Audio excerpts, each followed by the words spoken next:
The great hall of Silverthorn Citadel was draped in shadows, the flickering torchlight painting long, trembling shapes across the cold stone walls.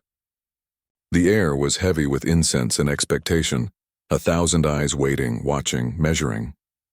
Today was the ceremony of bonds, a ritual that had not changed in centuries. It was a day of pride and dread, of destinies sealed and secrets revealed. Lyra stood at the far end of the hall, her hands pressed tightly against her chest, her shoulders hunched as if trying to make herself invisible. The ceremonial robes they had dressed her in felt foreign and heavy, brushing against her scarred skin and amplifying the self-consciousness she carried like a second shadow. She did not look at the crowd, did not meet the eyes of the courtiers or the whispers that followed her every hesitant step. She only felt the weight of all those gazes pressing in on her, judging her, defining her. Her scars were deep, tracing jagged lines across her face and neck. They were reminders of a past accident, of pain endured in silence. Even though time had softened the wounds, the memory of them had not faded. She had learned to hide behind the hood of her robe and the silence that clung to her like a protective cloak. Today, however, there was nowhere to hide. The hall's massive doors opened with a thunderous creak, and the courtiers' murmurs softened into respectful silence as the Alpha King, Eldrick, entered. His presence filled the room in a way that made it almost impossible to breathe. He was tall, his dark hair falling like a curtain around sharp, striking features, eyes the color of storm clouds. Eldrick's reputation as a ruler was known far beyond the walls of Silverthorn, fierce, unyielding, and unflinching. But his eyes, now scanning the hall with precise calculation, softened when they fell upon Lyra. She did not notice him at first. Her gaze was fixed on the cold stone floor, on the echo of her own heartbeat that felt louder than the hush of the hall. She wanted to turn and run, to escape the ritual and the scrutiny, to disappear into the shadows of the city streets. But her feet betrayed her, taking slow, trembling steps forward as the announcer intoned her name. Lyra of House Valen, the voice boomed, echoing across the hall, presented before the court as is the tradition. The name hung in the air and the eyes of the court followed her. Whispers floated around her like drifting ash. Some voices spoke pity, some amusement, others curiosity. Lyra's fingers tightened around the hem of her robe, hiding her face against her forearm. She wanted the ground to open beneath her, wanted to melt away entirely. She did not notice that Eldrick's gaze had not left her, that every tremor of her body, every shiver of fear, was etched into his mind. A noble woman near the front of the hall leaned toward her companion, whispering with a hint of scorn, "The scars, so tragic. And yet the child carries herself with such dignity." Lyra flinched at the words. The pity, though silent, cut deeper than any overt mockery. She was not merely a girl with scars. She was a survivor, a girl who had learned to endure. But today endurance felt fragile, a thin veneer she feared might shatter under the weight of so many eyes. Eldrick's lips curved slightly, almost imperceptibly, as if recognizing her unspoken struggle. He leaned forward in his seat, not in judgment, but in something more complicated: curiosity, admiration, and an unexpected tenderness. No one else in the hall noticed. No one dared to meet her gaze, and few would have recognized the depth of his interest. But Eldrick did. Every tear she tried to hide, every quiver of hesitation spoke to him.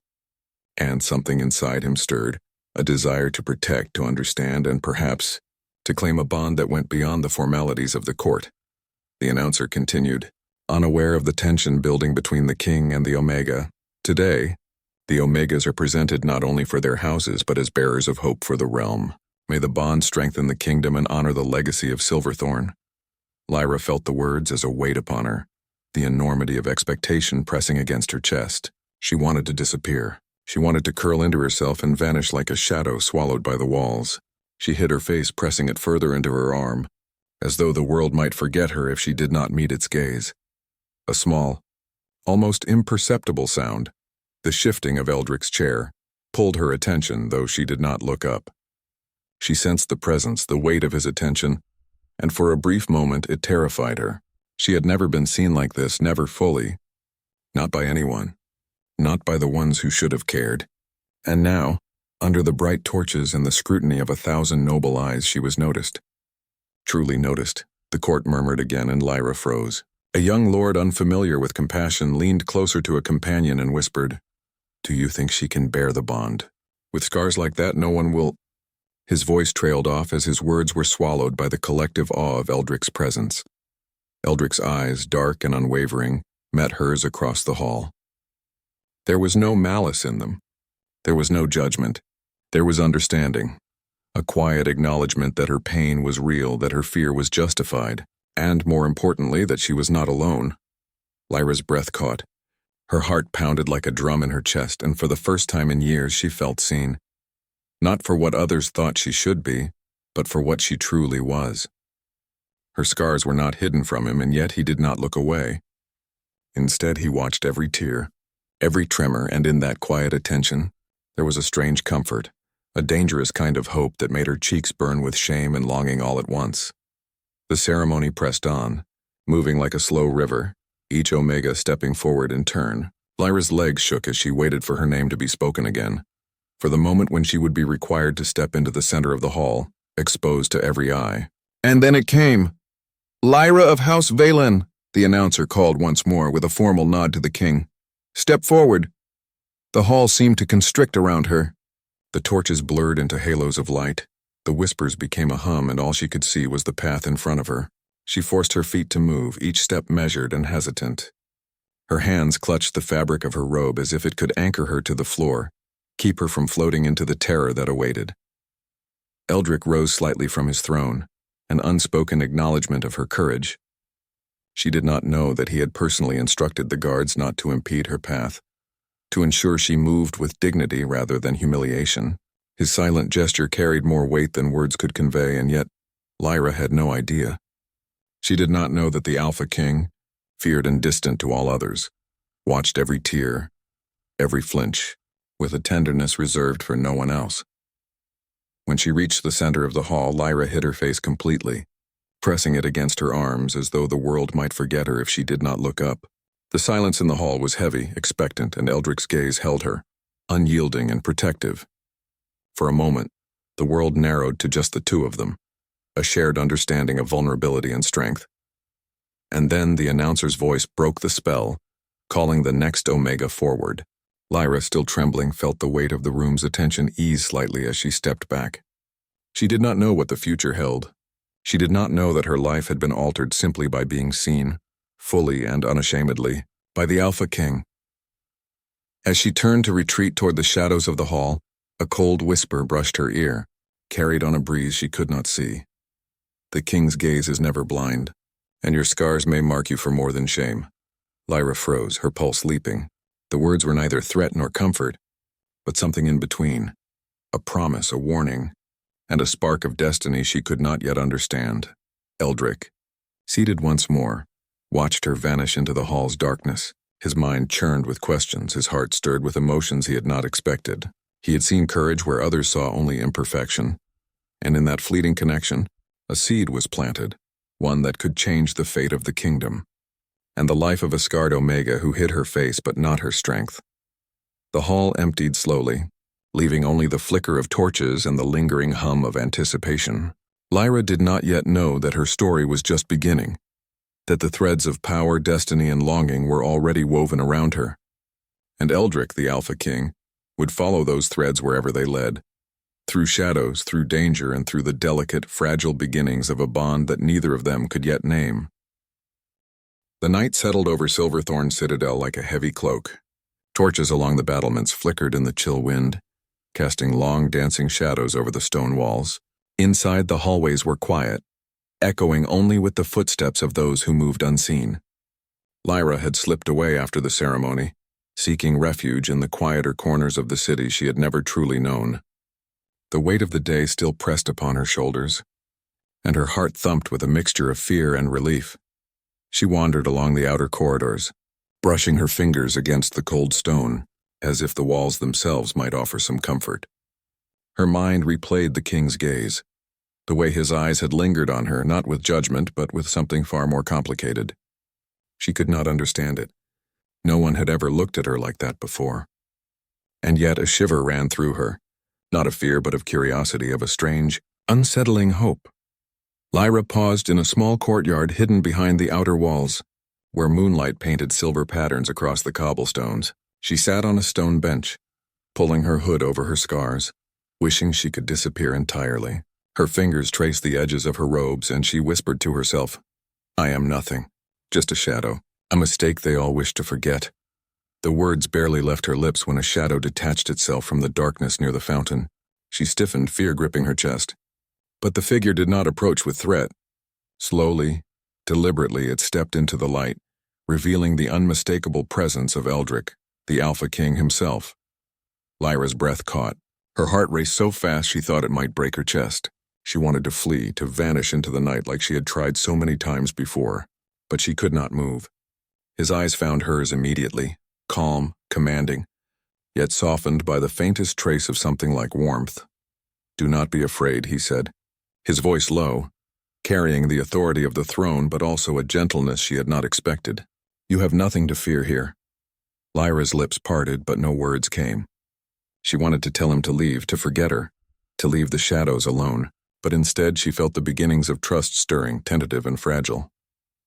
"You should not be wandering alone," Eldrick said, his gaze not leaving hers. "The city is not as safe as you think, and neither are the shadows that follow you." Lyra swallowed, unsure if she wanted to speak. Finally she whispered, I just needed air. I could not breathe in the hall." He nodded slightly, as if he understood completely. "Then we shall walk," he said. "But you must tell me your name again. I fear I do not know it properly yet." "My name is Lyra," she said, her voice barely audible. "Lyra Valen." "Lyra," he repeated, tasting the sound as if it were something new, something precious. "It suits you." The two walked through the quiet streets, their footsteps echoing softly against the cobblestones. Eldrick spoke little, but his presence was heavy, comforting, and Lyra felt an unfamiliar sense of security. For the first time in her life, she felt that someone saw her, not the scars, not the fear, not the silence, but the person beneath. Finally, they reached a small garden tucked between the high walls of the city. Moonlight spilled across the flowers, turning their colors into silver and shadow. Lyra sank onto a stone bench, and Eldrick stood nearby, hands clasped behind his back, watching her with unrelenting attention. "Why did you watch me today?" she asked softly, almost afraid of the answer. Eldrick's gaze did not waver. "Because you were not like the others. You did not bend, you did not break completely even when the world demanded it. There is strength in you, Lyra. Strength that must not be hidden even if the world is cruel." Lyra shook her head, tears welling in her eyes. "You do not understand. I am nothing." A scarred Omega. No one wants me, and I am not. I am not meant for greatness." "You are wrong," Eldrick said, his voice firm but not unkind. "Your scars do not define you. Your courage, your endurance, your heart, these define you. And it is because of these things that I watched. Because I knew that one day the kingdom might need someone like you. And I needed to see if you would rise." Her lips trembled, and for a long moment she said nothing. She had been invisible her whole life, unseen, unimportant. Yet here was the king himself telling her that she mattered, that she had power and strength in her even if she could not see it herself. I do not know if I can," she admitted finally, her voice breaking. "I do not know if I am enough." Eldrick moved closer, closing the distance between them. "Enough?" he asked softly. "Lyra, you are more than enough. You are extraordinary. And the world, my world, will see it whether they wish to or not. But you must allow yourself to see it first."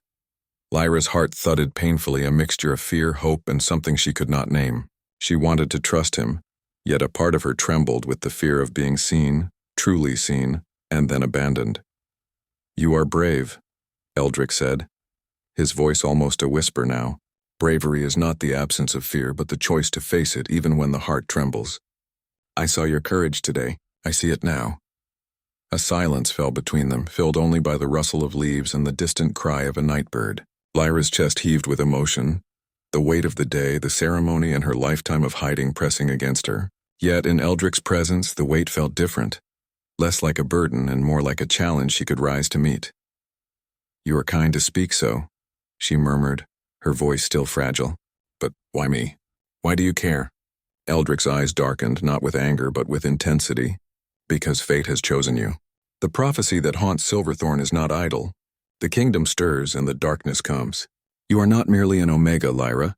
You are a thread in the tapestry of the future, whether you believe it or not." Lyra's mind swirled with confusion. Prophecy, fate, threads of the future. She had heard such words in stories but never believed them to touch her life, and yet the truth in his gaze made her shiver. The king's words were not empty. They carried the weight of authority, of truth, and of something she could not yet comprehend. "I do not understand," she admitted. "I am only me. How could I matter to a kingdom, to prophecy?" Eldrick knelt down to meet her gaze at her level, a gesture rare for the Alpha King. His eyes softened, yet retained that commanding fire that made him impossible to ignore. Sometimes the smallest spark carries the power to ignite the greatest fire. You are that spark, Lyra. You do not see your own power yet, but I do, and I will not let you face the coming storm alone. Her tears, long held back, spilled silently down her cheeks. She did not hide them. For the first time in her life, she let someone see her vulnerability without shame, and Eldrick did not flinch, did not look away. He simply watched, silently acknowledging her courage, her pain, and her strength. The night deepened and the moon rose higher, bathing them in pale silver light. Eldrick finally rose, offering his hand, not as a king demanding respect, but as a man offering trust. "Come," he said. "Walk with me. You do not have to face the shadows of this night alone." Lyra hesitated, her heart racing, and then slowly she placed her hand in his. A shiver ran through her, not of fear but of connection, of understanding, of a bond that had begun silently, in glances, in unspoken recognition, and in the courage to be seen. They walked together through the quiet streets, the shadows long but no longer frightening. For the first time, Lyra felt that someone truly understood her. And in that understanding, she found the beginnings of hope. And yet, even as they walked, a shadow moved unseen in the distance, a whisper of something waiting, watching, testing the boundaries of what was safe and what was destined. The prophecy had begun to stir, and the world around them had already begun to shift. Lyra did not yet know that her life had changed forever. She did not yet know that Eldrick's eyes had seen more than her scars. They had seen her strength, her heart, and the fire that would one day reshape the kingdom itself.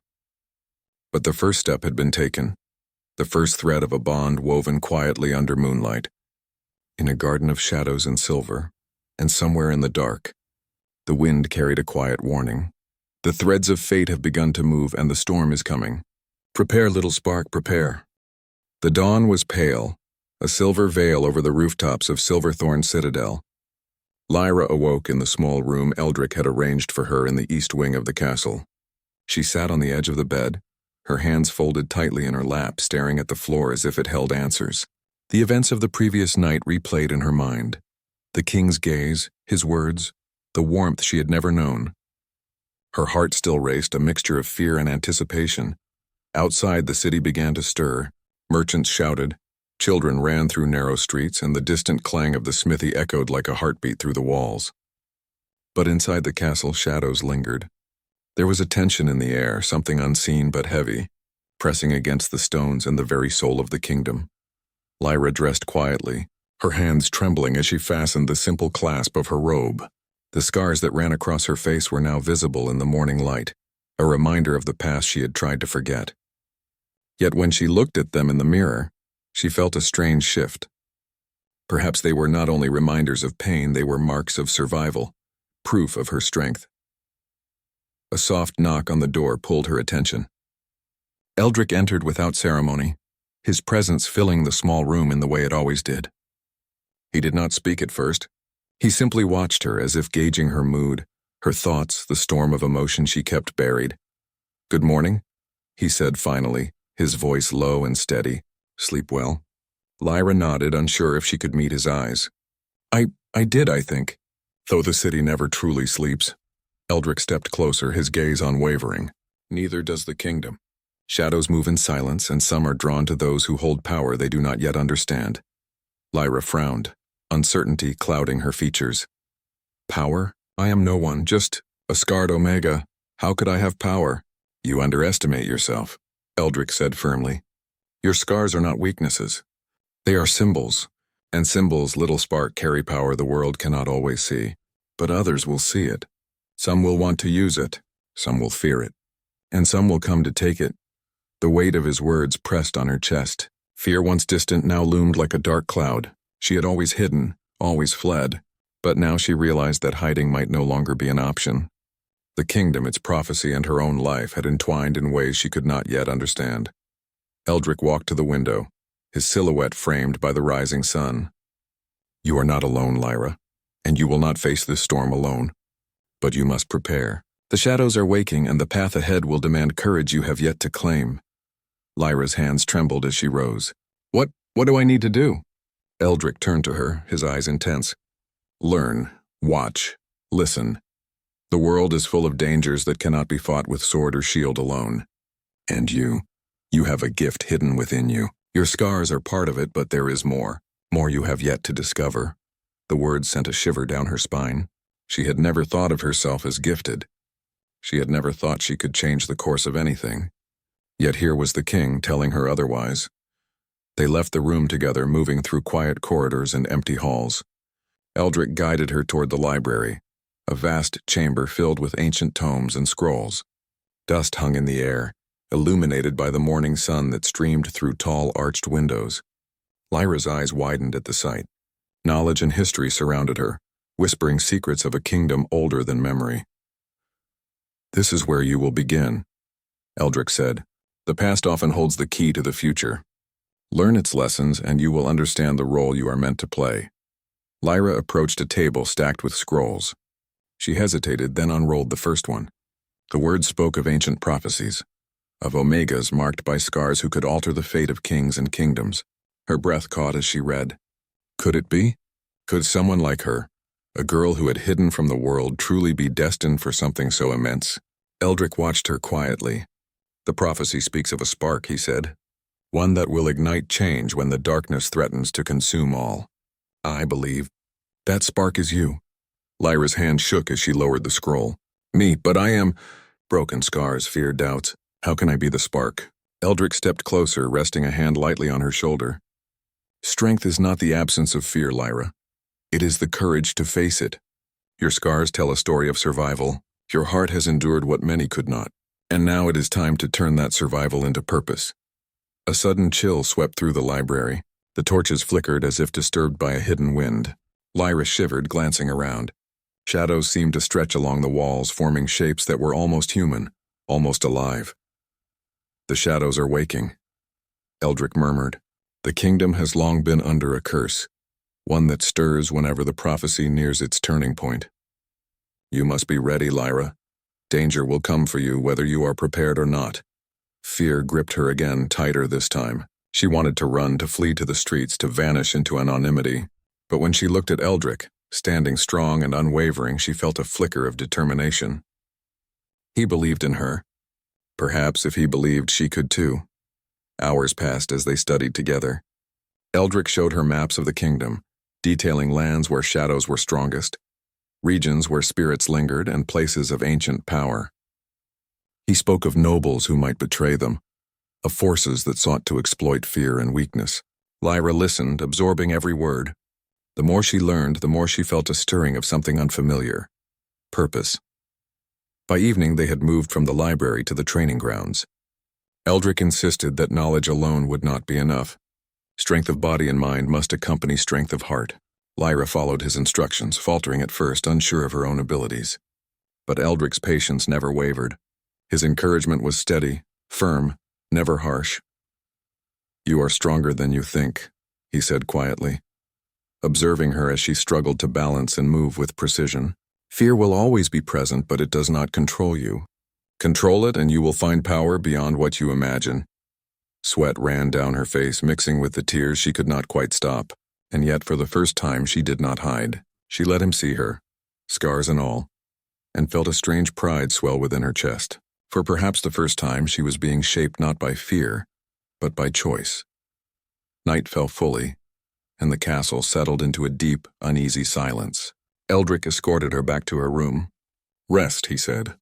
"Tomorrow the shadows will move again, and you will need all your courage." Lyra nodded, her body exhausted but her mind alert. I will try," she whispered. Eldrick's hand lingered for a moment at the door. "You do not need to try," he said softly.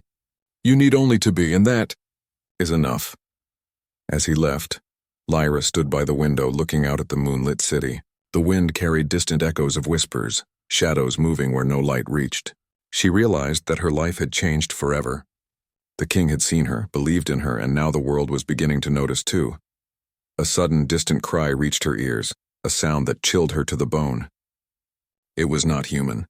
It was something older, something tied to the curse, something that had waited for centuries.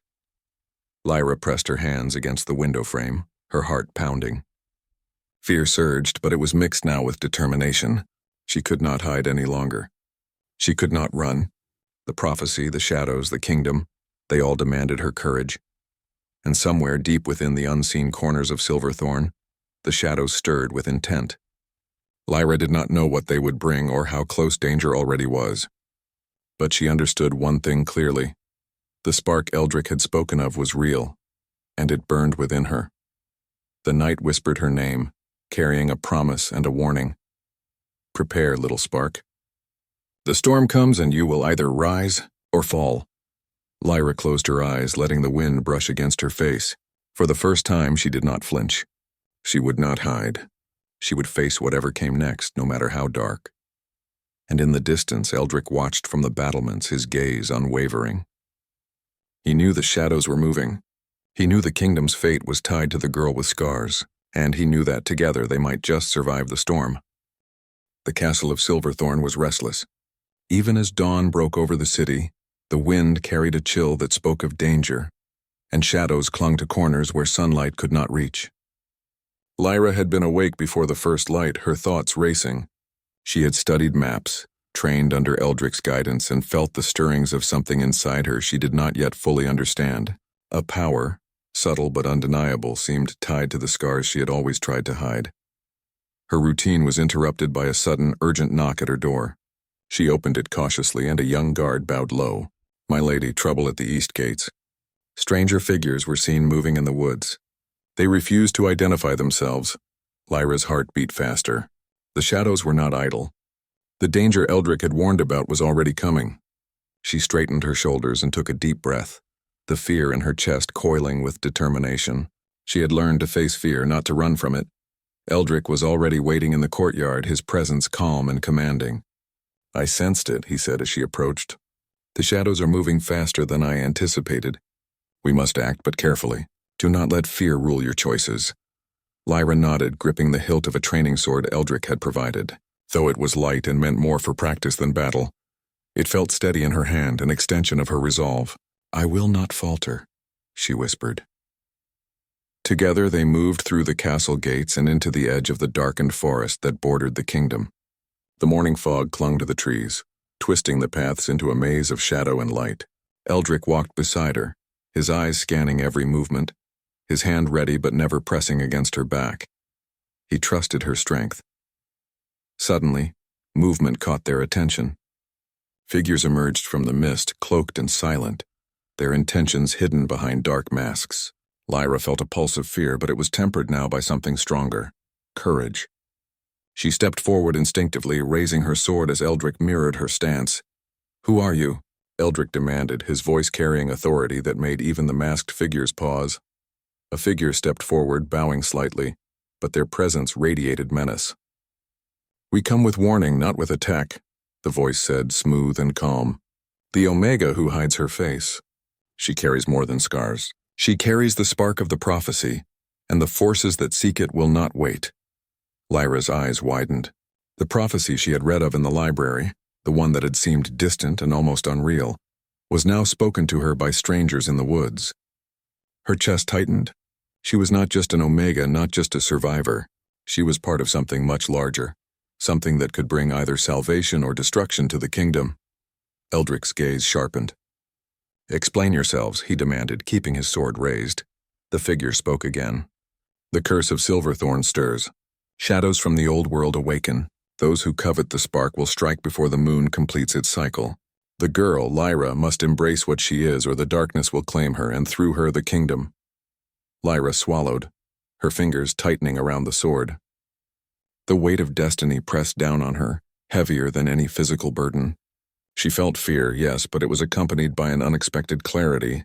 The power inside her, the spark Eldrick had spoken of, was real. And if she denied it, the kingdom could fall.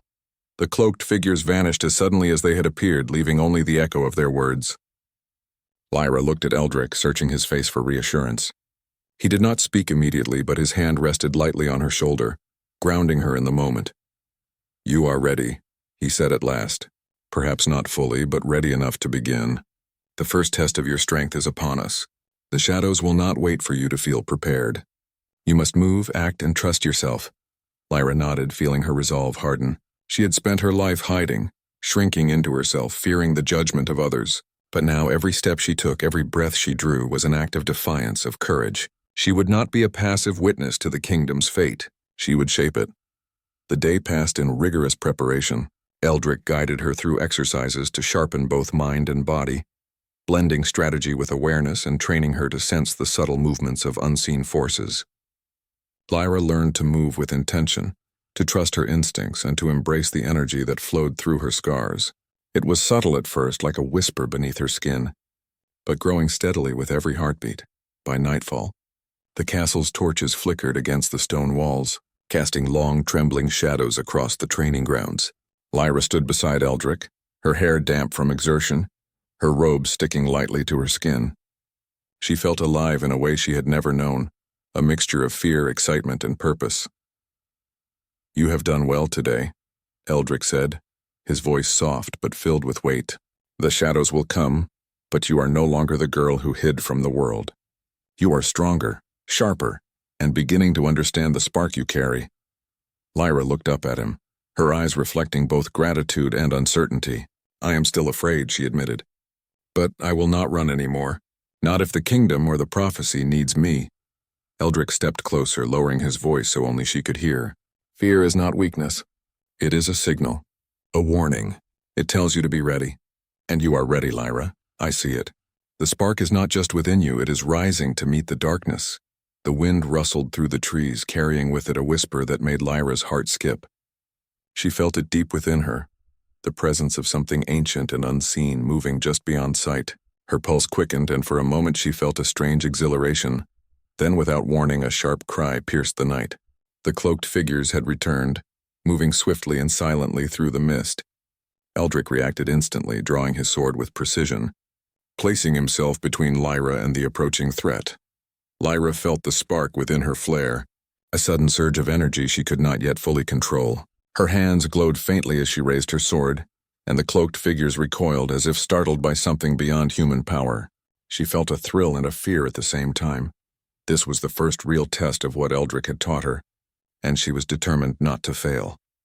The leader of the cloaked figures stepped forward, their mask reflecting the torchlight. "Do you understand now, Omega?" the voice said, calm but carrying a dangerous edge. "The shadows will not wait. They will come for you and the kingdom, unless you embrace what you are meant to be." Lyra's heart pounded. She did not hesitate this time. Drawing upon the energy that flowed through her scars, she focused on the spark within, channeling it through her sword. A pulse of light radiated outward, pushing the figures back and scattering the mist around them. She had never felt anything like it before, a rush of power and clarity that made her feel invincible yet entirely human. Eldrick's eyes widened, both in surprise and admiration. He had known she was strong, but seeing her awaken this gift for the first time filled him with awe. "Well done," he said, his voice carrying pride and relief. "You are stronger than even I imagined. But this is only the beginning. The darkness will return, and it will test you further. Are you ready?" Lyra met his gaze, determination blazing in her eyes. "I am ready," she said firmly. "I will face whatever comes. I will not hide. I will not run." The cloaked figures vanished once more, retreating into the night, but the sense of danger remained. The prophecy was moving, and the threads of fate were drawing tighter around her. Lyra realized that she had changed, not just in skill, but in spirit. She had faced fear, embraced the spark within her, and taken the first step toward claiming her destiny. As they returned to the castle, the moonlight bathed the walls in silver, casting long, twisting shadows. Eldrick walked beside her, his presence steady and reassuring. "You did not just survive tonight," he said softly. "You awakened, and the kingdom will need that light in the days to come." Lyra nodded, her hands still tingling from the energy that had flowed through her. She understood now more than ever that the journey ahead would not be easy. The shadows were rising, and those who coveted the spark would not wait. But she also understood that she had a strength that could not be taken from her, and a king who believed in her even when the world doubted. The night whispered around them, carrying secrets, warnings, and promises of trials yet to come. Lyra pressed her hands to her chest, feeling the pulse of her own courage. She would not falter. She would not hide. She would face the coming darkness, and she would rise. And somewhere, far beyond the castle walls, unseen eyes watched their every move, waiting for the spark to ignite and for the kingdom's fate to be revealed. The night was heavy over Silverthorn Citadel, darker than any Lyra had seen before. The moon was hidden behind thick clouds, and the wind whispered through the empty streets like a warning. Something was coming, a force older than the kingdom itself drawn to the spark she carried. Lyra could feel it deep in her chest, a pulsing tension that made her heart race, but also strengthened her resolve.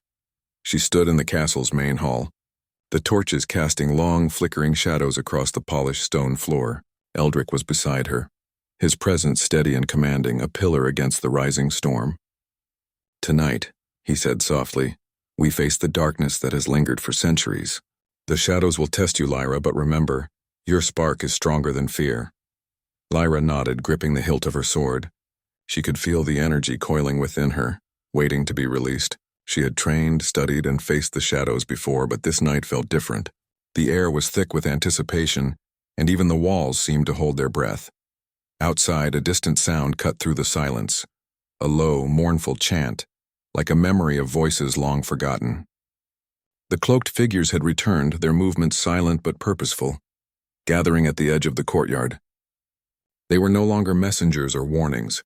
They were an army of shadows, drawn to the power that thrummed in Lyra's veins.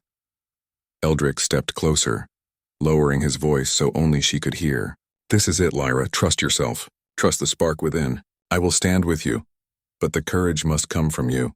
Lyra took a deep breath. She had feared nights like this, had imagined them countless times in her dreams, but never had she imagined that she would stand at the center of such a storm. She lifted her sword, feeling the familiar glow of her spark spreading from her scars, radiating through her arms, filling her with a warmth and strength that belied her fear. The shadows surged forward, flowing like a tide, dark and silent. Lyra's heart hammered, but she did not falter. She focused on the spark within her, channeling it through her sword.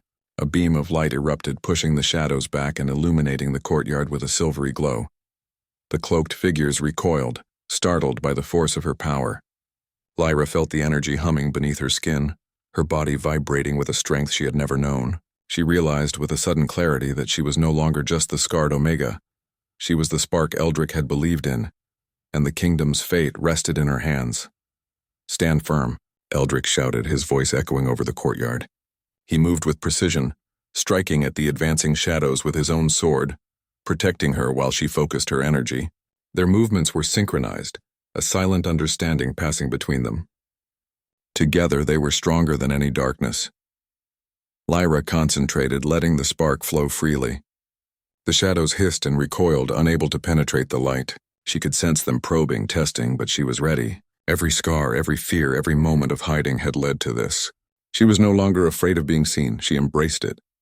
Her power was part of her, inseparable, unstoppable. One of the figures broke from the group and lunged at her faster than the others. Lyra's instincts took over.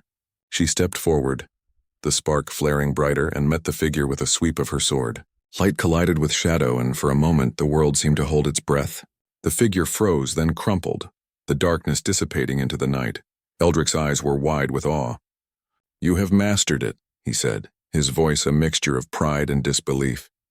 "The spark? It responds to you. You are more powerful than I imagined." Lyra's chest heaved, her breathing heavy but steady. I felt it," she said, her voice shaking with exhilaration.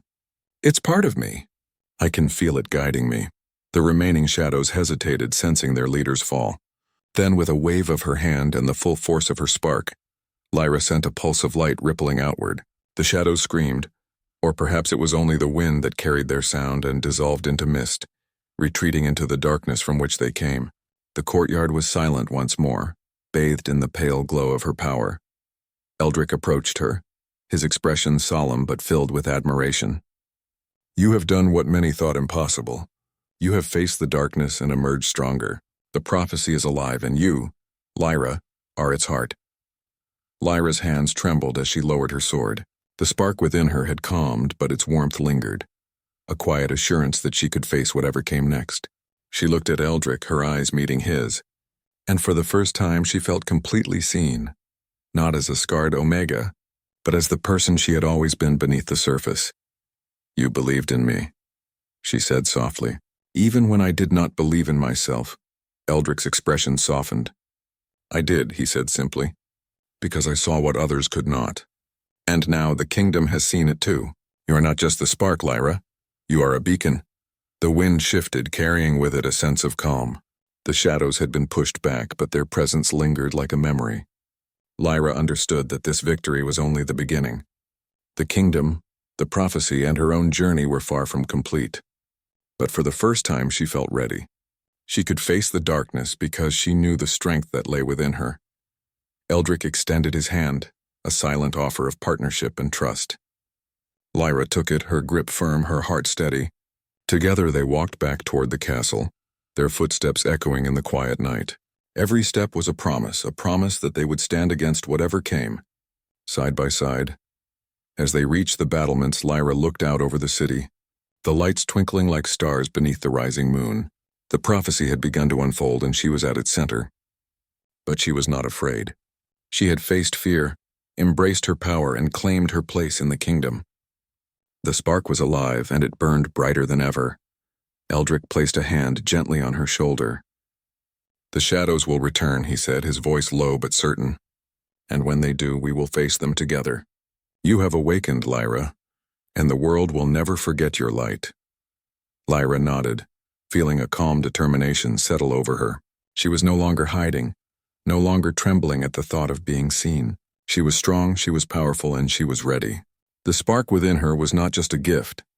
It was a promise, a force that would protect the kingdom, and a reminder of the courage she had always carried.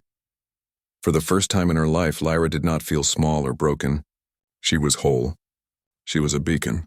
She was the spark that would ignite hope in the darkest of nights. And somewhere in the distance, beyond the castle walls, the night held its breath once more. The shadows would come again. The prophecy would continue to unfold, and the world would test her courage. But Lyra was ready.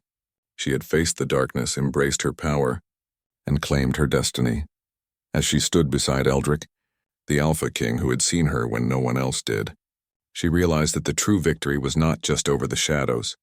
It was over the fear that had bound her for so long. She had stepped into her own light, and in doing so, had become unstoppable. The wind carried a final whisper through the battlements, soft and solemn, but filled with promise. The spark has risen. The night may challenge, but the light endures, and the heart that embraces it will shape the kingdom. Lyra smiled faintly, feeling the weight of her journey and the promise of what was to come. The scars she had once hidden were now symbols of strength. The spark within her was alive, fierce, and unwavering. She was ready for whatever lay ahead, and for the first time she felt truly free. The storm had come, and she had faced it. The darkness had tested her, and she had risen. And as the moonlight broke through the clouds, illuminating the castle in silver, Lyra understood one final truth. Courage, hope, and love, the spark of life itself, would always prevail no matter how deep the shadows.